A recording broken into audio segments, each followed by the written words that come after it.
Hello, everyone. Thanks so much for stopping by. I am not super big into content creation or producing super high quality videos myself, but I thought we could just do a chill little stream. I could walk you through the All the Witches Player's Guide as it is currently, and we can talk about it. You all can get a taste for the system, what it's like to play it, and ask any questions that you have. And yeah, we're just gonna have a fun time. Fun, chill time. I did just eat way too much food for lunch, so I'm at like the beginning stages of a food coma. So I'm gonna try to keep my energy up throughout, but if that doesn't happen, it doesn't really happen, and that's fine. But let's go ahead and get started.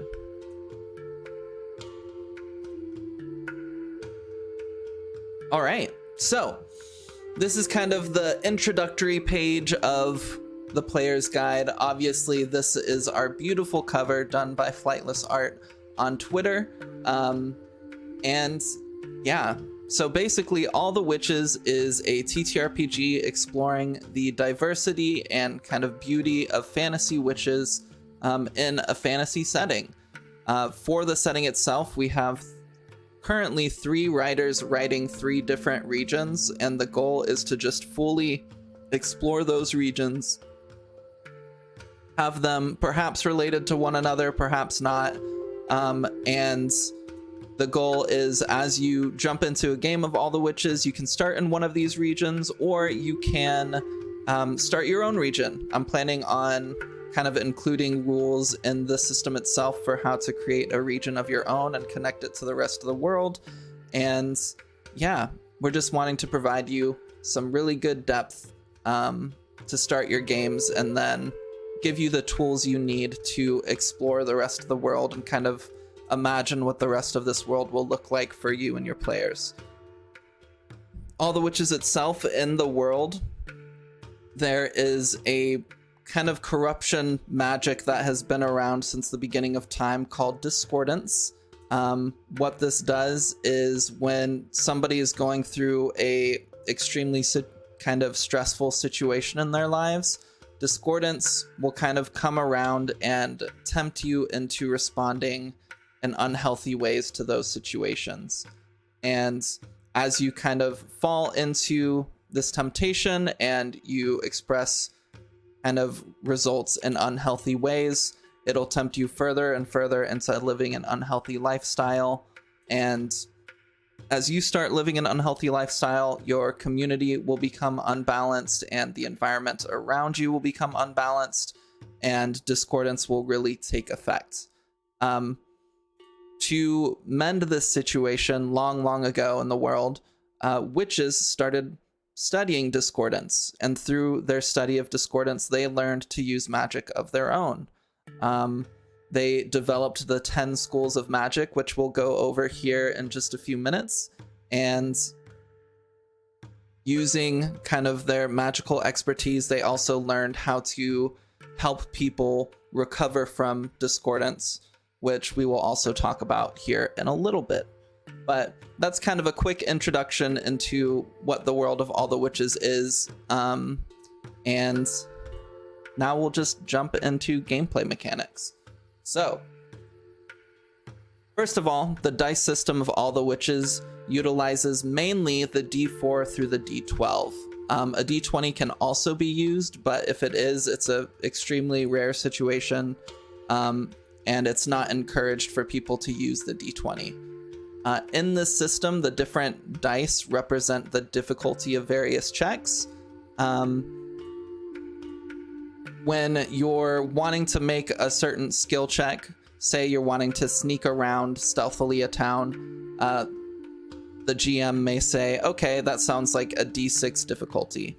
So your goal is to take the D6, roll it, and you roll it under the kind of attribute that corresponds to the check. So for a stealth check, one of the attributes is agility. Say you're rank 3 in agility, to pass the check, you would need to roll a d6 and roll 3 or under. Anytime you make a skill check as well, you roll a d10, which is called the critical die. And if you roll a 10, then something extra good happens. If you roll a 1, something extra bad happens. And that's just to add a little bit of flavor to the check. And on the next page, we have some character creation steps. We're going through all of this anyway, so we don't need to get too far. We don't really need to spend much time on this at all. So now, to talk about attributes and skills, you have 4 primary attributes and 1 core attribute that all relate to each other in unique ways. So the 4 primary attributes are power, agility, soul, and mind. And then your core attribute is endurance. Your endurance determines how much health you have, and it also affects your magical energy, which in different like games and various other things, magical energy is synonymous with like mana or MP. It's just what we call it in this system. Power is pretty obviously a character's physical strength and ability, and also their ability to enforce their will over things. Agility is your nimbleness, reflexes, and balance, and also how kind of swift and accurate you are. Your soul is your ability to relate to and kind of understand others, but also it's your ability to understand yourself and maintain your composure. And mind is your kind of knowledge and your intellectual ability. So the way these all work together, I'm going to skip ahead a little bit to the fatigue grid. So the fatigue grid, you'll see, is kind of a physical image of how these attributes kind of relate to one another. In the center of the fatigue grid is your endurance, your health. And then here in the top left, you have your power, you have your agility in the top right, your mind in the bottom left, and then your soul in the bottom right. When you're in an encounter and say somebody's trying to attack you with a sword or something, as they're coming at you, you can choose to either defend with either of your physical attributes, so either power or agility.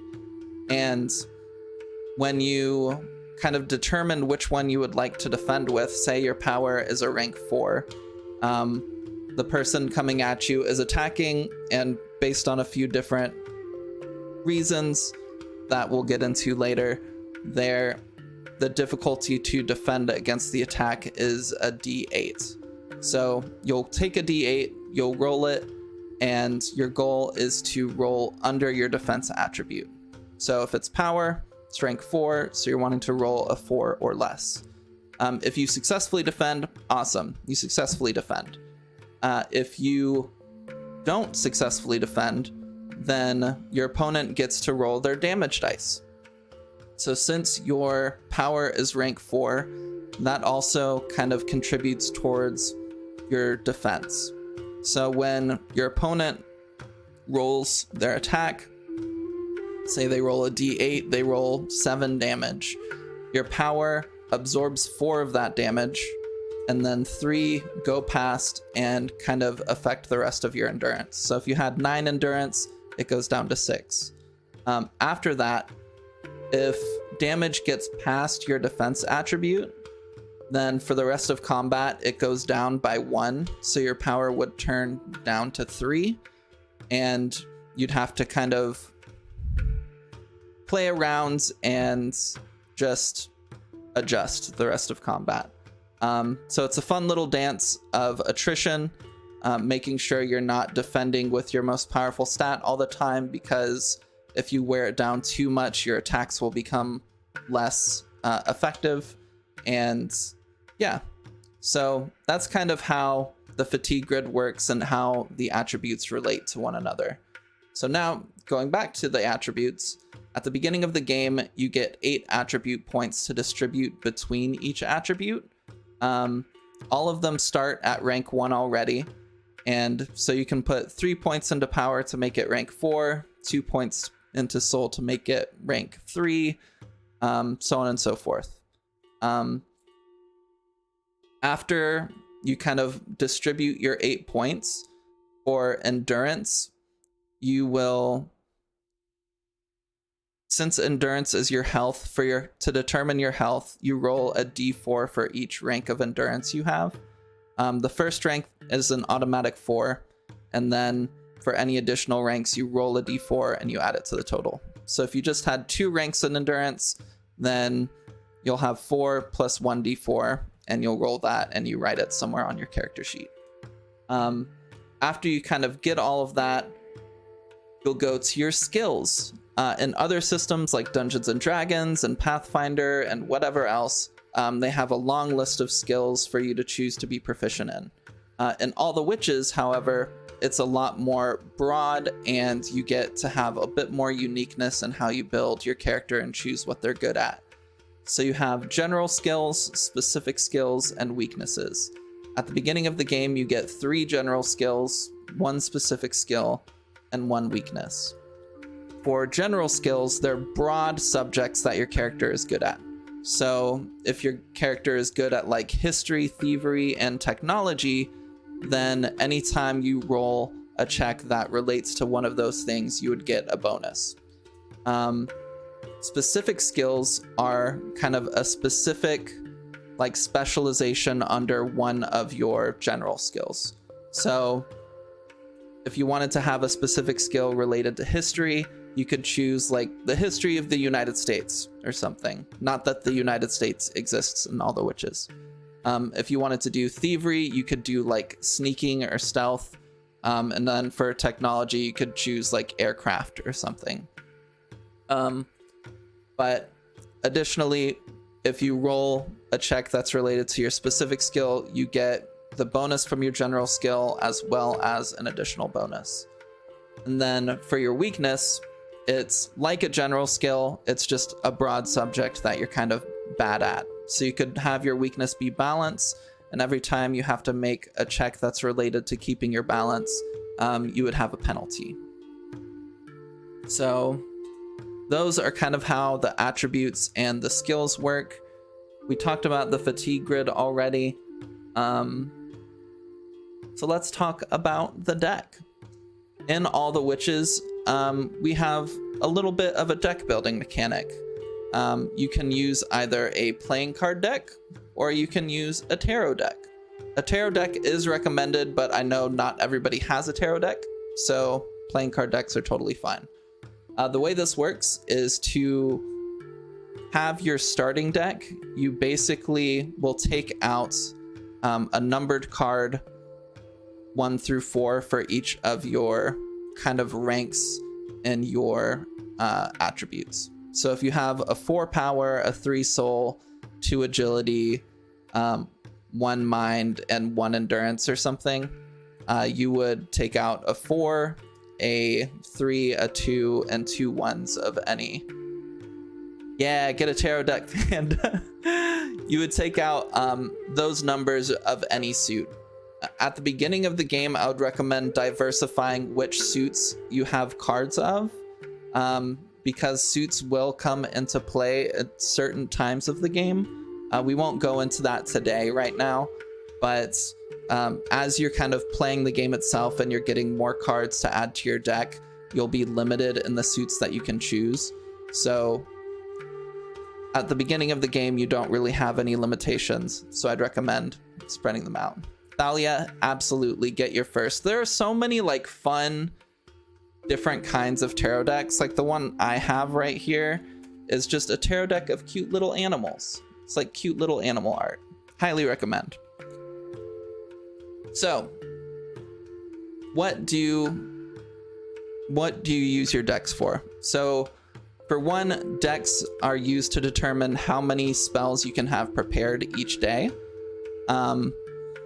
In All the Witches, you can learn any number of spells that you want. At the beginning of the game, you only know as many kind of spells as you can prepare in a day. But once you're actually playing, you can seek out mentors or resources to try to learn additional spells, and there's a learning mechanic in the system. And you can learn spell after spell after spell, but you can still only prepare the number of cards that you have in your deck each day. Oh, an Undertale deck would be so cool. So the cards themselves, what they do is when you're in an encounter, whether it be a combat encounter or a social encounter, you'll draw 3 cards from your deck at the start of the encounter. These cards represent how many actions you can take in a turn. So once it's your turn, you'll play a card, and that's how many actions you can take in that turn. Kind of doing different things costs different amounts of actions. Having 10 feet of movement is 1 action. Interacting with a minor object is an action. Interacting with a large object is 2 actions. Just a regular kind of like non-magical attack is 2 actions. Casting a spell can be anywhere from like 1 to 4 actions at times. And so you kind of have to plan out your moves and everything. Once you play all 3 cards in your hand, you draw up to 3 cards from your deck. At the very beginning of the game, you'll only have 2 more cards. So you'll draw 2 cards, and then once you play those, you kind of shuffle your cards up again, and you'll draw 3 again. As you play, there are ways for you to be awarded new cards, and there are ways for you to get face cards. So a lot of you may be more familiar with kind of the face cards in a playing card deck. There's the Jack, Queen, and King. In a tarot card deck, there's an additional face card. There's Page, Knight, Queen, and King. So as you're playing, if you do something that your GM thinks is particularly cool, or like great character moment, great roleplay kind of moment, whatever, they can award you with a face card. And what you'll do is you'll add the face card to your deck, and when it's your turn, you can play a face card from your hand alongside a numbered card, and it will provide kind of like the special effect. So you have some special effects that only affect your current turn. There are some that affect kind of the round in general, or there are certain effects that give your party members bonuses. So that's just a fun, cute little thing you can do. Decks are also used for a number of other things, but those are kind of the main things we'll get into right now. Next up is heritages. In All the Witches, there are 3 heritages you can play through. Other systems call these races or species or whatever. We went with heritages. So in All the Witches, you have humans, spirits, and celesti. Humans are beings made of flesh. If you don't know what a human is, please speak up in the chat, because I might need to report you to the FBI or something. Spirits are not so much like ghosts. They're much more like the spirits from like the bathhouse and Spirited Away. They have a physical form, but their bodies are very diverse and a lot more abstract at times. So you have a wide array of what you can have if you make a spirit. And then the third is Celesti. Celesti are the children of humans and spirits. We won't get into the birds and the bees discussion of how that happens right now. There is an in-canon way to do it, but I don't know that I want to talk about that in the book. We can just leave it to people's imaginations. But Celesti are normally very humanoid in shape, but generally they have like 1 or 2 attributes about them that are a bit more spiritual. If we go to the cover of our book, you'll see the 3 kind of heritages represented. So here at the bottom left, we have a human, we have the spirit here in the wheelchair, and then this person right here is a Celesti. If we zoom in, you can see at the end of their locks, they have like these glowing embers, and then their eyes are glowing and have these markings around them. And that's kind of like their more spirity attribute. So in All the Witches, there isn't, like in D&D, if you're a tiefling, you get like +2 to charisma and +1 to another stat. You don't get those kinds of bonuses in all the witches. Instead, the only bonuses or anything you really get from the different heritages is how discordance affects you. So we talked about discordance at the beginning, and as a witch and as kind of somebody who's learned to use magic, you can utilize discordance to corrupt yourself a little bit to give yourself a mechanical advantage. We've got a question in the chat. Do the heritages age differently? So great question. Humans, much like in real life, can last anywhere from like 70 to 90 or even 100 years.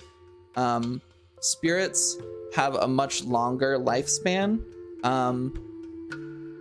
In order to give birth to a new spirit, a spirit has to give a portion of themselves to create new life. So spirits last basically as long as they still have kind of a portion of themselves that they keep. But as a spirit kind of gives of themselves more and more and more, their life force dwindles more and more and more. And eventually, after they've given so much, their form will separate and they'll become things called remnants, which are these very small elemental creatures. And that's kind of like death for a spirit. If a spirit were to be shanked or something, then that could kill them too. But as far as natural lifespan goes, spirits can live basically as long as they would like to, but many do not live. A lot of them don't kind of live for a super, super long time. And then Celesti are kind of humans plus. They live a little bit longer than humans, maybe an additional like 10 to 20 years on average, but not too much. Great question though, and thank you for asking it. So, as the different heritages, because you study magic, you can utilize discordance in different ways, which we'll go into right now. So humans, when discordance affects a human, it affects their emotional state. It kind of tempts you much more towards greed, selfishness, anger, just kind of like very unhealthy attitudes. And as a human witch, if you want to kind of give yourself over to discordance a little bit, you can gain advantages. So for humans, when you take discordance the first time, you get a +1 to your success range for your next roll. So if you are rolling a stealth check like we were talking about earlier, and your agility is only rank 3, you could take a point into discordance and you would succeed on a 4 or below rather than just a 3 or below. And then for your second point that you take, you can have a reroll. And then the third tab, you can take either benefit. Then for spirits, rather than affecting your emotional state, it largely affects your physical form. Emma is the goat best friend. Thank you, Yogoro. I appreciate you. So a spirit's form is affected when they're under the effect of discordance. The form that they have begins to unravel a little bit. You see that on this discordance chart, spirits have 3 different paths. When you make a spirit, you basically choose the traits that discordance affects you when you take it. So I have a little chart down here with just some examples. But if you want kind of like a special movement, you can take flying, climbing, or like digging. You can take swimming. You can have something that like maybe you grow claws and it helps like physical attacks. You could have hearing improvement, spell improvement. You could become more sturdy. So you would choose different attributes to be affected by discordance at the beginning of the game. And as you take points into discordance, you can go on any of the paths and give yourself kind of bonuses. And this will give you like special movement features. It'll maybe give you more damage. It'll give you kind of like better defenses. It gives you much more situational benefits, whereas the humans get very broad mechanical benefits. To give you an example, so one of the first pieces of art we got for all the witches is something probably a lot of you have seen. It's this guy.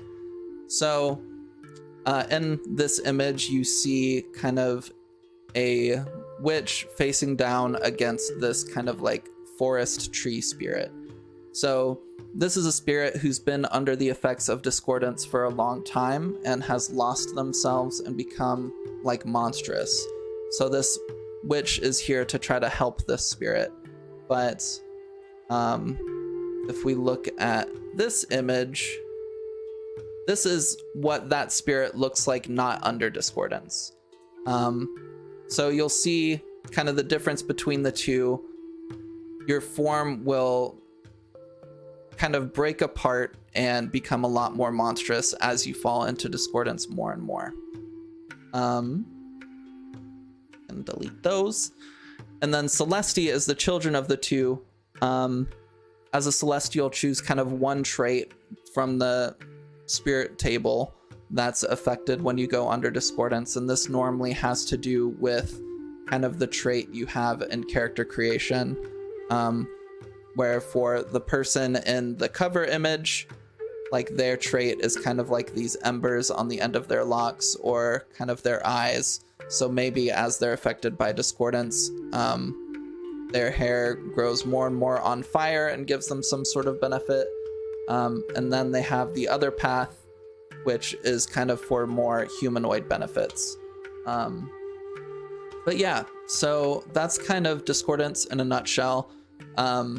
If you take too many points, or the more points you take in discordance, the more at risk you are to losing yourself to discordance.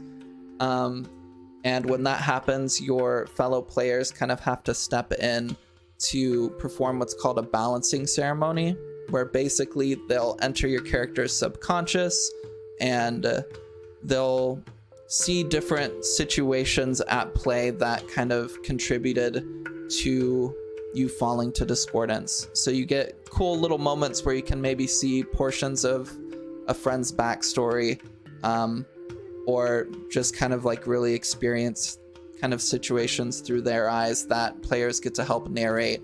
And your goal in this state is to kind of go through these moments and help fight their inner demons to help them deal with this trauma and return back to center. When you're doing a balancing ceremony and you're entering a person's basically subconscious, the way it works is it's very much like a dream.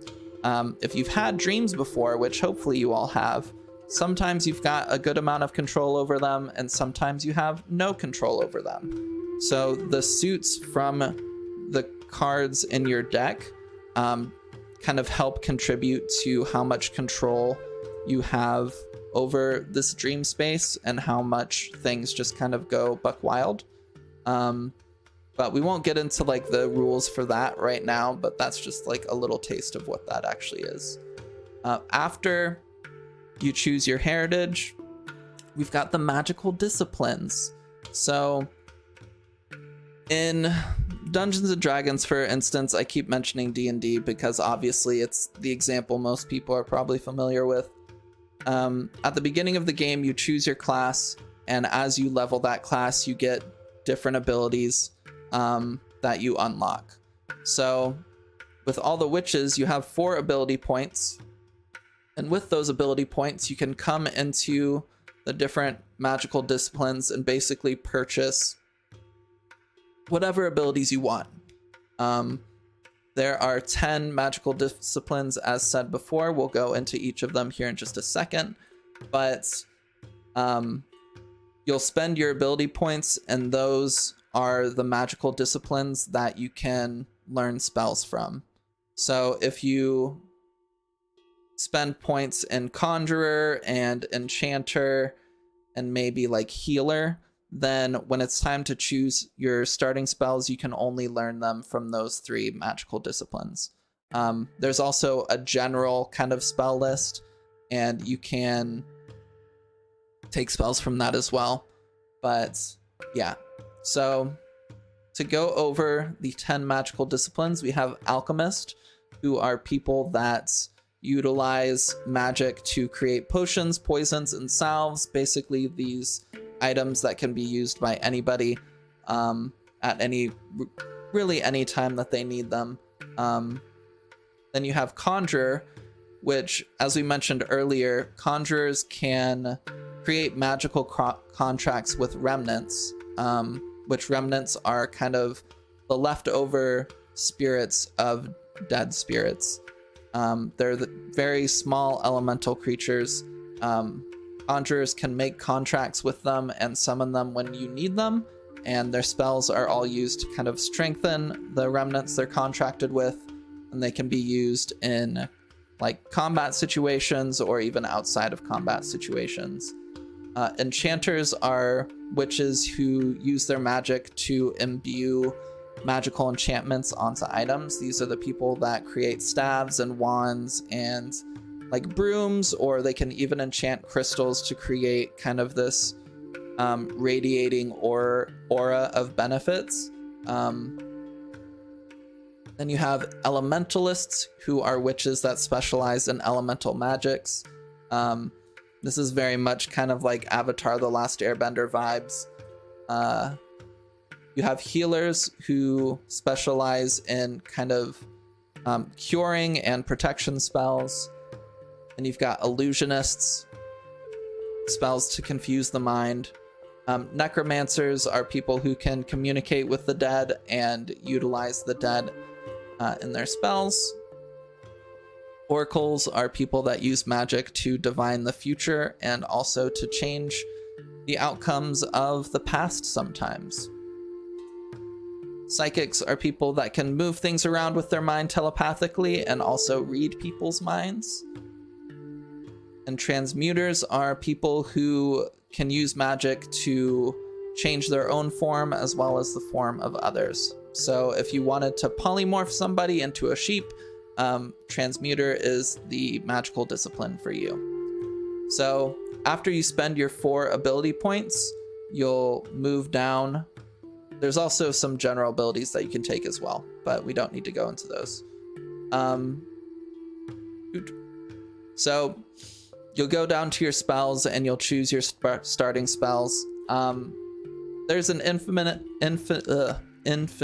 number of spells that I could make. So the way I'm doing it right now is I have about 16 pages of spells right now. I'm not going to show them off right now, but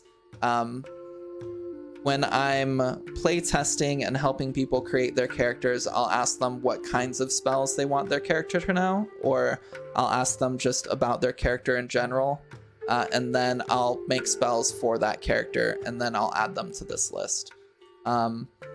So we don't have like a full list of spells right now, but obviously once All the Witches comes out, there's going to be a bunch of spells that you can choose to learn. And that's basically a good rundown.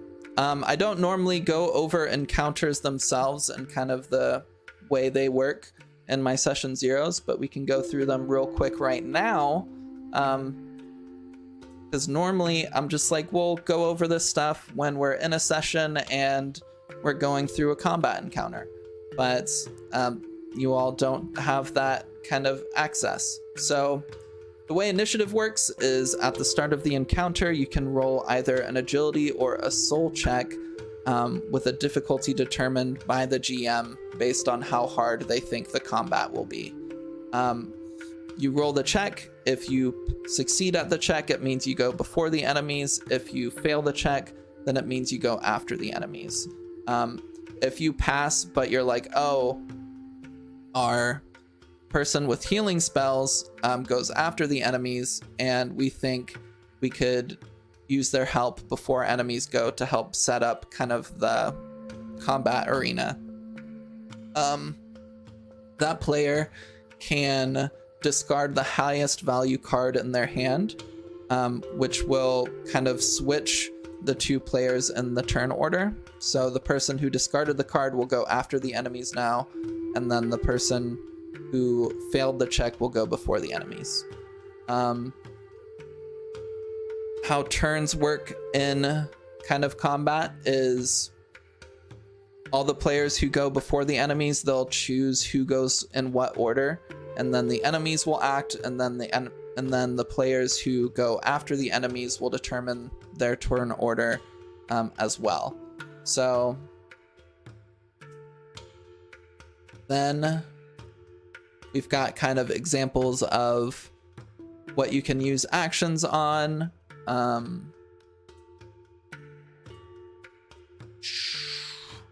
There's so much I can go into right here.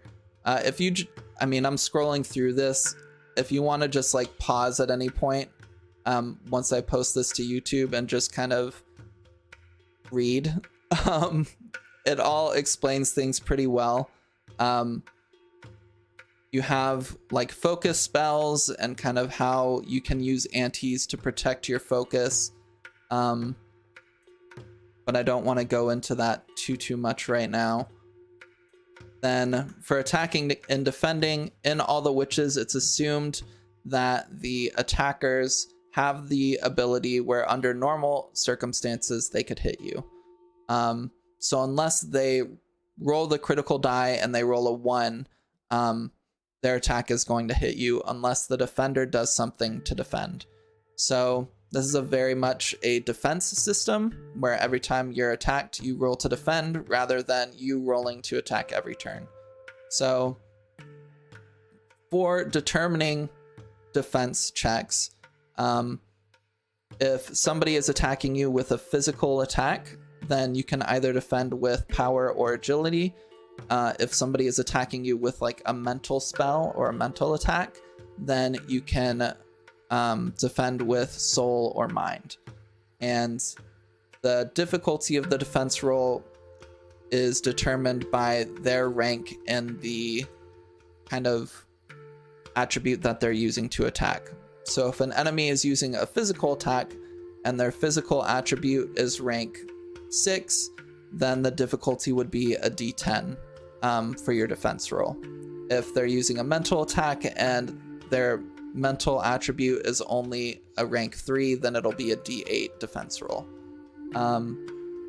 And we kind of went over earlier how defense rolls actually work. You roll the die you want to roll under your defense stat. If you fail, they get to roll damage. If any of that damage gets through to your endurance, then your defense attribute goes down by 1. When somebody's endurance reaches 0, they're considered knocked out or dead. As the player, you're getting to choose if you want to just knock them out or if you want them to be dead. After combat, if you have at least an hour to rest, you can return your attribute ranks to full, with the exception of endurance, which stays the same for the remainder of the day unless you're healed. If you get at least 5 minutes to rest, you can catch your breath, and any attributes that are below half of their max get to return to the halfway point. For reactions, basically you can play a card from your hand to use a reaction, and it reduces from the amount of actions you'll have on your next turn. Magical energy is something that restores every turn. So say you have a total of 9 magical energy, you cast a spell that uses 4 of it. If you have a rank 2 in endurance, once it's your turn again, you'll restore 2 points of magical energy. And then you can cast another spell, or if you don't cast a spell, the next turn you'll restore another 2 and you'll be back up to full.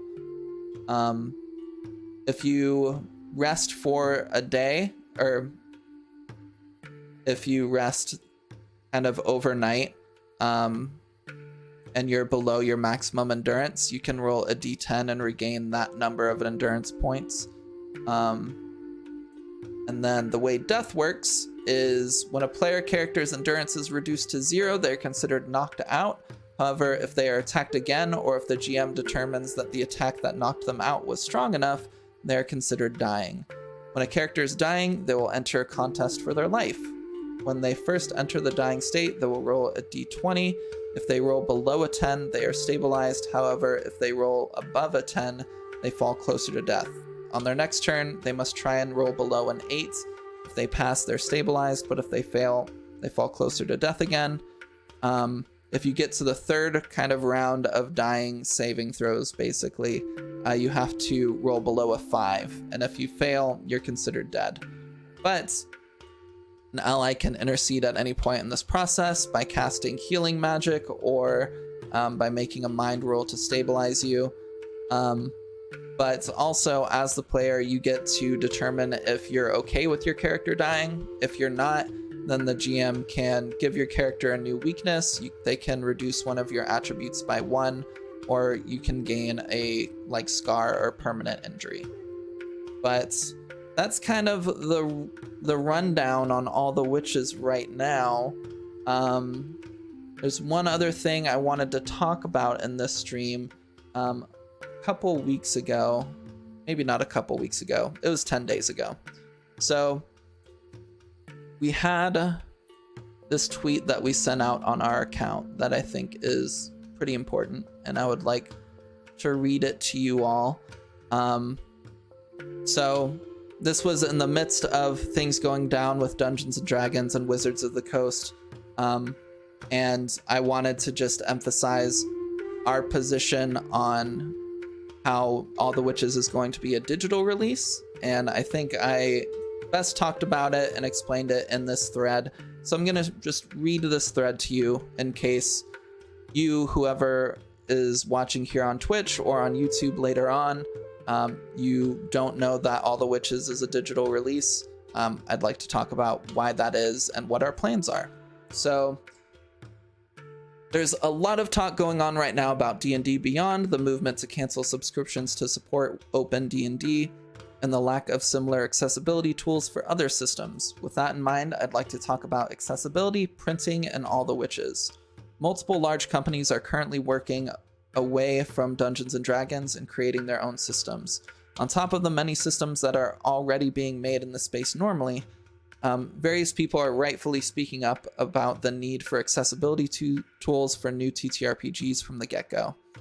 This brings us to All the Witches. We made the decision months ago that our system would be digital only for a number of reasons. With the worldwide paper shortage, new TTRPGs have struggled as they left crowdfunding to get their books printed. Various projects have been delayed multiple months while waiting for their books to be printed. In today's world, a lot of our gaming groups have moved into the online space. So as all of you are trying to create new systems and get them into the public's hands, I would encourage you to consider not printing your systems, both for the environmental impact of getting your books printed, but also printing ends up taking a large portion of funds raised that can be allocated to other areas like accessibility and digital resources. Printed books are nice, but they aren't necessary when a large portion of our community is playing online. Instead of reserving a third of what is raised in our Kickstarter for printing, we're going to be using those funds to make our digital project more impactful, to show that you can do so much more when you don't print physical copies. Here's some of what we're doing. 1. A high-quality searchable PDF with links at the beginning of sections to short, professionally made videos that explain those sections succinctly for those that struggle with learning from just reading. Basically, what I'm wanting to do here is I'm wanting to hire like a TikToker or a YouTuber to create just short little videos that they kind of will edit and produce to explain sections of the game in new ways and with kind of physical examples, just to help make learning the system much easier. 2, we're going to be commissioning various musical compositions for you to use in your games that are made with All the Witches in mind. especially for like streamed games, music is a really big deal, and even more so good quality music that you have the rights to use on stream. So we want to create a lot of really amazing musical arrangements that people can use in their streams and not feel worried about getting kind of copyright striked or anything like that. High quality stream overlays and assets will also be included for those who want to stream All the Witches. My friend Stella Luna is going to be creating some overlays for us, and we're also going to get some like emotes and like follower notifications and stuff like those commissioned that you can use for streaming. We'll be commissioning various artists to make NPC and character tokens that you can use in your games without fearing that it's stolen artwork. I would also like to create other resources such as a character builder and a website to also help with accessibility. My long-term goal is I would love to create a website for All the Witches where we have resources like these available. I need to research how much it costs to run, not to run a website, but to create a website, and specifically how much it'll cost to create a character builder and stuff that looks good, because I can't program. I imagine it's relatively expensive, so this may be like more of a stretch goal in mind for the Kickstarter, but even if we don't kind of hit that stretch goal in a Kickstarter, it's something that I personally want to save up for and get made. So either way, it's something that's going to be made. It's just a matter of like how long it takes. All of this stuff is going to be included for free when you buy a copy of All the Witches. There's not, like with the Kickstarter itself, there's a sole tier for buying the PDF, and with buying the PDF you get kind of the musical arrangements, you get the stream overlays, you get the assets, you get the character tokens, and then the other tiers for the Kickstarter are basically just additional thank yous. At the end of the book, there are going to be a few pages that are just for personalized thank yous for people who do these extra tiers. It's not required. I'm basically going to get these cute little postcards commissioned where it's like snapshots in the world of All the Witches of characters hanging out and stuff. And then around them are going to be thank yous, kind of like a yearbook where you're thanking people and like writing little notes to people who supported at these additional tiers. But those are just voluntary things. My idea is that everybody's just going to be kind of pitching in at the lower tier. But yeah, so just kind of think twice about printing. You can use that money, those thousands of dollars, to do like so much more to create this game more unique and enjoyable for people to use. But that's basically the big thing. Thank you so much for hanging out with us and hanging out with me on this stream to talk about All the Witches. Obviously, I kind of paused in a lot of areas over the Player's Guide PDF. So if you want to go back through this video and just read what these things say, it's all laid out with a lot of examples and just to be explained in very clear and concise ways. So if anything I said confused you, or if you felt overwhelmed by certain parts, then by all means go back through this video, read some of this PDF. And if you have any additional questions or you want to talk, feel free to reach out to me on Twitter. You can find me at Emma Panada or at allthewitches_. Those are both my accounts, and I welcome any DMs if you want to talk about my system. But yeah, thanks so much. Thank you to Rage Panda Pajamas and Yogoro and Zap Rousdower 19 and Quizzicoatl and Thalia and Matihi and just everybody who is here and Twitch hanging out. I really appreciate it. I'll be posting this video pretty quick on YouTube, And I hope you all have an amazing weekend. And whoever you are watching this later on, I hope you have an amazing day. And we'll talk to you later. Bye-bye.